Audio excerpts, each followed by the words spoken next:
Halo, Assalamualaikum warahmatullahi wabarakatuh. Terima kasih untuk yang sudah datang ke channel aku.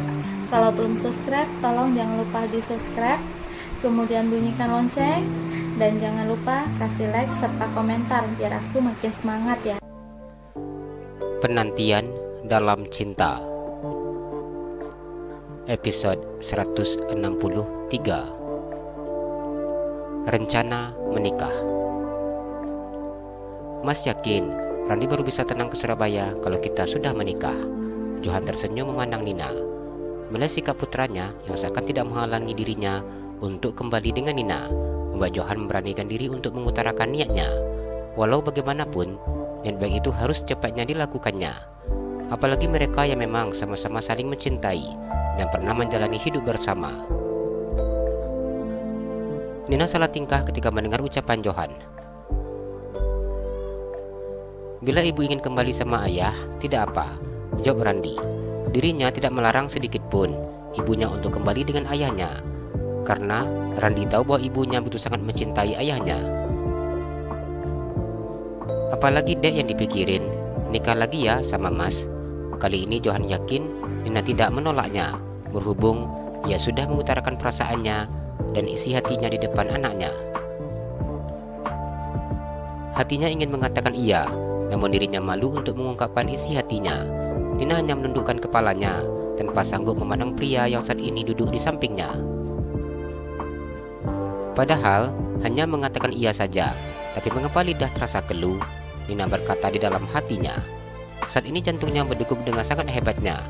Tangannya sudah terasa dingin dengan keringat yang menetes di pelipis keningnya. Saat dulu Johan melamarnya dan meminta untuk menjadi suaminya, dirinya tidak merasakan hal yang seperti ini. Meskipun rasa deg-degan itu ada, namun sekarang rasa gugup dan deg-degannya melebihi yang dulu dirasakannya. Dirinya sungguh sangat gugup hingga kakinya gemetar. Apalagi tatapan ayah dan anak yang saat ini memandangnya dan menunggu jawabannya.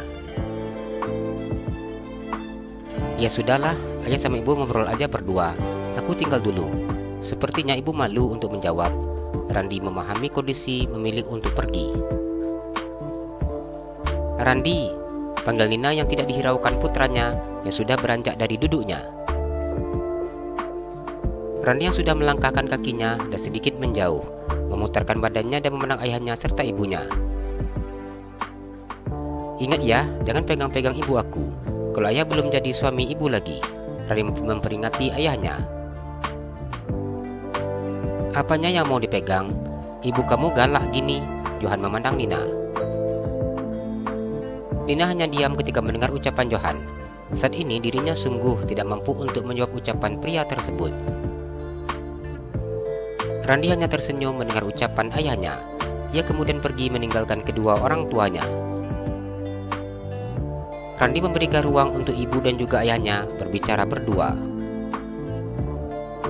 Nina hanya diam ketika Johan menatapnya. Kenapa dek? Gugup ya? Tanya Johan. Enggak kok, jawab Nina. Tapi kenapa sampai keringatan gini sayang? Johan mengusap keringat Nina dengan tisu yang ada di atas meja. Wajah Nina bersemu merah ketika Johan mengusap keringatnya. Johan merasakan jantungnya yang berdegup dengan sangat hebatnya ketika ia menatap mata Nina. Bibir kecil dan tebal itu membuat konsentrasinya terpecah. Johan sangat merindukan yang dulu selalu dikecupnya setiap bangun tidur. Mau tidur, maka setiap kali ada kesempatan.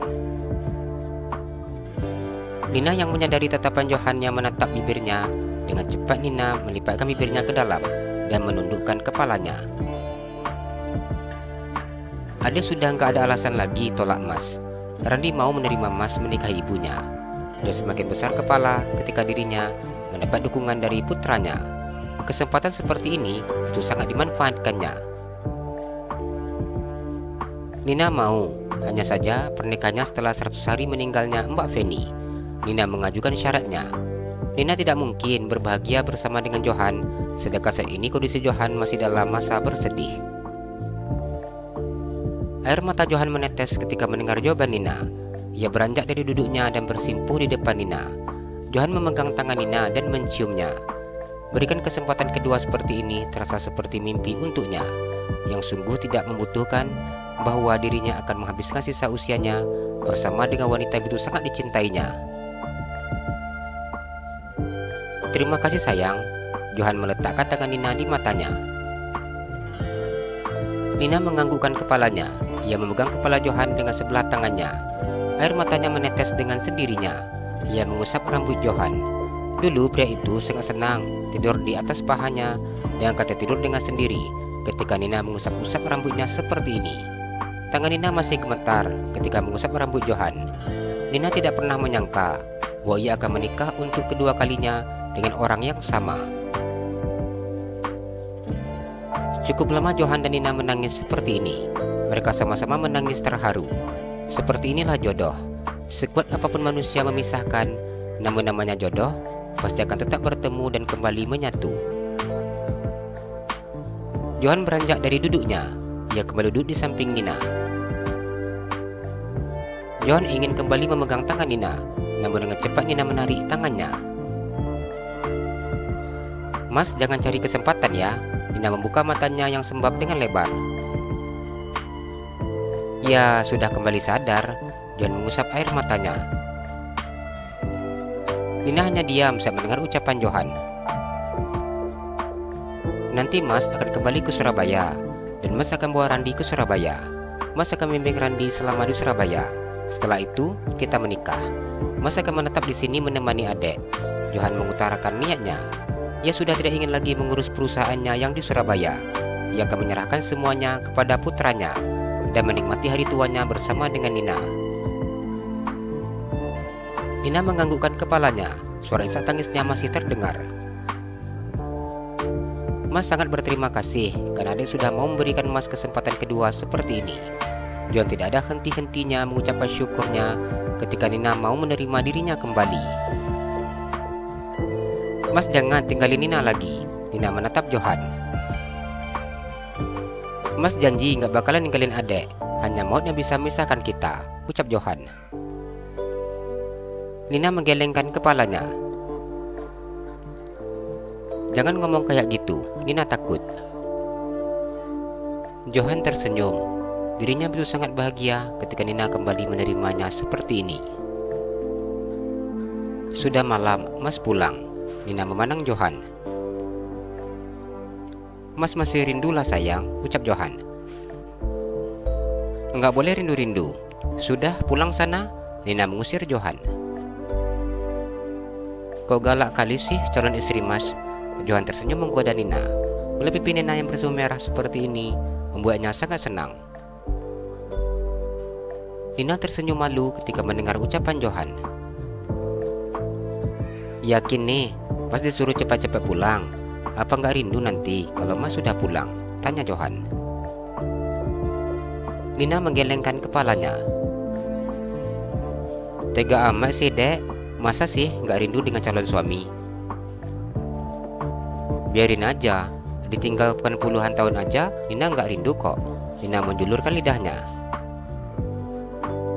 Melihat sikap Nina yang seperti ini membuat dirinya semakin tidak mampu menahan hasrat dirinya. Johan ingin secepatnya bisa menikah dengan Nina, melepaskan rindunya dan juga mengungkapkan rasa cintanya melalui sentuhan seperti yang dulu pernah dilakukannya. Panggilkan Randi dulu. Mas mau pamitan pulang. Johan tersenyum. Nina mengambil ponselnya yang berada di atas meja dan mengunduh nomor ponsel putranya. Setelah berbicara dengan putranya, Nina memutuskan sambungan telepon tersebut. Ayah pulang, tanya Randi yang baru saja datang dari ruang televisi. Meskipun ia memberikan waktu dan ruang untuk ayah dan ibunya berbicara, namun dirinya tetap mengawasi ibunya. Ya nak, ayah sudah diusir ibu. Johan tersenyum dan mengadu dengan putranya. Randi hanya tersenyum sambil menggeleng-gelengkan kepalanya ketika melihat sikap ayahnya. Apa ayah diterima ibu? Tanya Randi. Alhamdulillah, ibu masih memberikan ayah kesempatan kedua. Johan tersenyum dan mengangkat dua jarinya. Cie, katanya nggak mau, tapi diterima. Apa nggak mau nolak ya bu? Randi sengaja menggoda ibunya. Nina hanya diam memandang putranya. Rencananya akan nikah dan resepsi pernikahan Kaya laksanakan setelah lewat acara 100 hari Tante Feni. Dia memberitahu Randi rencananya bersama dengan Nina. Bagus seperti itu. Lagi pula untuk acara nanti tidak usah pakai resepsi besar-besaran ya, karena suasana juga sedang berkabung. Yang penting ayah sama ibu resmi saja dulu. Untuk acara resepsi juga bisa kita laksanakan setelah ayah dan ibu menikah, mungkin 2 atau 3 bulan setelah akad nikah. Aku rasa tidak masalah, usul Randi. Boleh juga. Jadi nanti acara resepsi setelah beberapa bulan setelah akad nikah. Sepertinya ini lebih baik. Dia menerima usulan putranya. Tapi nanti ayah mau Randi yang mengurus perusahaan yang di Surabaya. Setelah ayah menikah dengan ibu, ayah ingin menetap di sini saja bersama dengan ibu. Nanti ayah akan membimbing Randi memimpin perusahaan. Jadi di saat nanti ayah sudah menikah, Randi bisa meneruskan perusahaan kita, Johan menjelaskan. Iya ya, boleh, jawab Randi.